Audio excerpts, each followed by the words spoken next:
There are exactly 5 SUVs I've seen roll through this shop with 300,000 miles and the owners are still smiling. Not, I'm stuck with this thing, smiling, genuinely happy.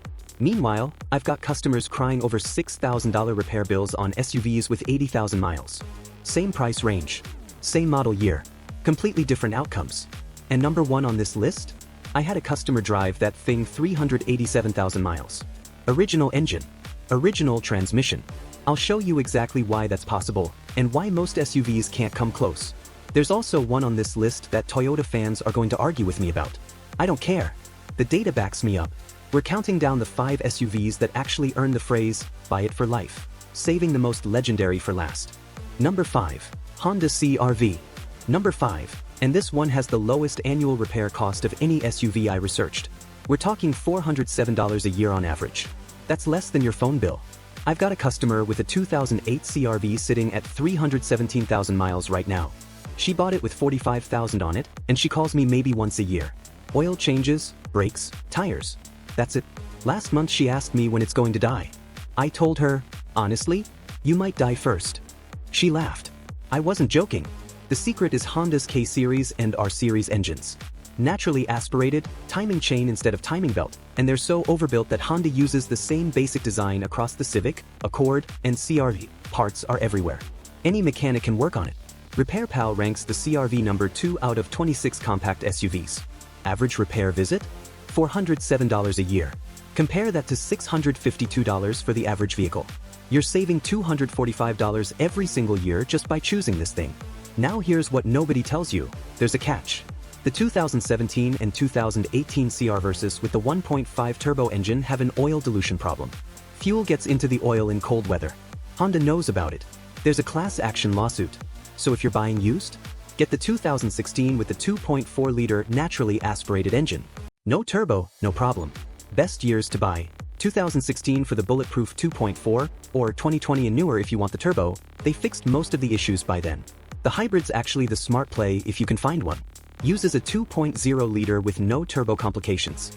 Bottom line, a well-maintained CR-V will hit 250,000 miles while costing you less per year than a gym membership you don't use. That was the budget champion. Number 4? This next one costs twice as much to buy, but here's why wealthy people aren't stupid. Number 4. Lexus RX. Number 4 is for everyone who thinks reliability means driving something boring. The Lexus RX gives you leather, quiet, and luxury, while costing less to maintain than a German car by a landslide. I had a customer trade in his BMW X5 for a 2015 RX 350. First year with the BMW? $3,200 in repairs. First year with the Lexus? Oil change and a cabin filter. He actually called me confused. Is something wrong with it? That's what reliability feels like when you've been driving German. Here's the insider knowledge. Every single part on that Lexus? Stamped Toyota. The RX shares its platform with the Toyota Highlander. Same 3.5-liter V6. Same transmission. Same everything underneath. You're paying for the badge, the leather, and the quiet, but the mechanicals are pure Toyota. Annual repair cost, $551. Sounds high until you compare it. BMW X5? $968. Mercedes GLE? $908. You're saving $400 a year over the Germans. And that gap gets wider after 100,000 miles when the German electronics start having existential crises. Now here's where Lexus fans might get upset. The RX is not exciting to drive. It's not fast. It handles like a comfortable couch. And I don't care, because 17% of RX hybrids reach 250,000 miles. That's 3.5 times the industry average. You want thrills? Buy a sports car. You want an SUV that'll still be running when your kids have kids? This is it. This is why wealthy people buy these. They did the math. The RX isn't a luxury expense. It's a luxury that pays for itself in avoided repairs. Best years, 2018 through 2022. Avoid the 2007, 2008, dashboards melted. Literally melted. And skip 2016, 2017, fuel pump issues. The Lexus RX is a Toyota Highlander in a tuxedo. And that tuxedo lasts 300,000 miles. Number 3 is where things get controversial. This is the one I mentioned at the beginning, the one Toyota fans are going to yell at me about. Number 3, Toyota RAV4. Number 3, the Toyota RAV4. Now before Toyota people start celebrating, I've got a warning that might ruin your day. I learned to drive on a RAV4. My dad's 1998. Things hit 280,000 miles before the frame rusted out. And that was in Minnesota with salt on the roads 8 months a year. So yeah, I'm a believer. But I've also seen the 2019 RAV4 come into my shop with transmission problems at 40,000 miles. Same nameplate. Very different outcomes depending on the year. The RAV4's strength is Toyota's corporate philosophy: don't fix what isn't broken. The 2.5-liter four-cylinder in the current model is essentially the same engine design they've been refining for over a decade. Timing chain. Direct injection. Boring on paper, bulletproof in practice. $429 a year in repairs. That's the lowest in this entire video, $223 less than the average vehicle.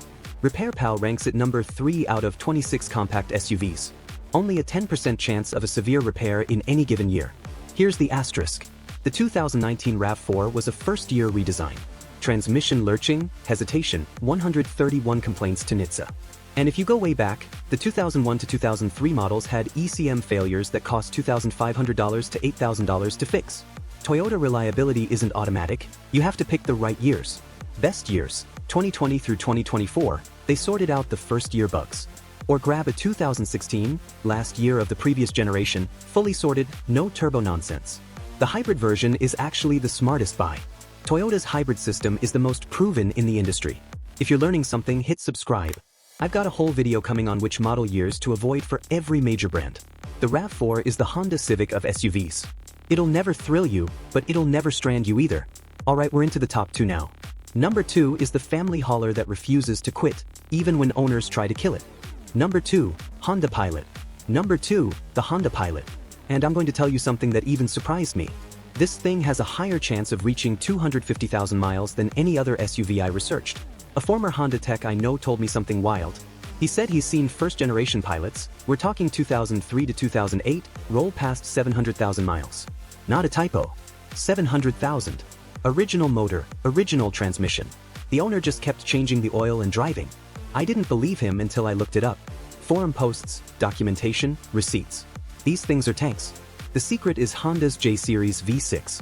It's naturally aspirated, no turbos to fail.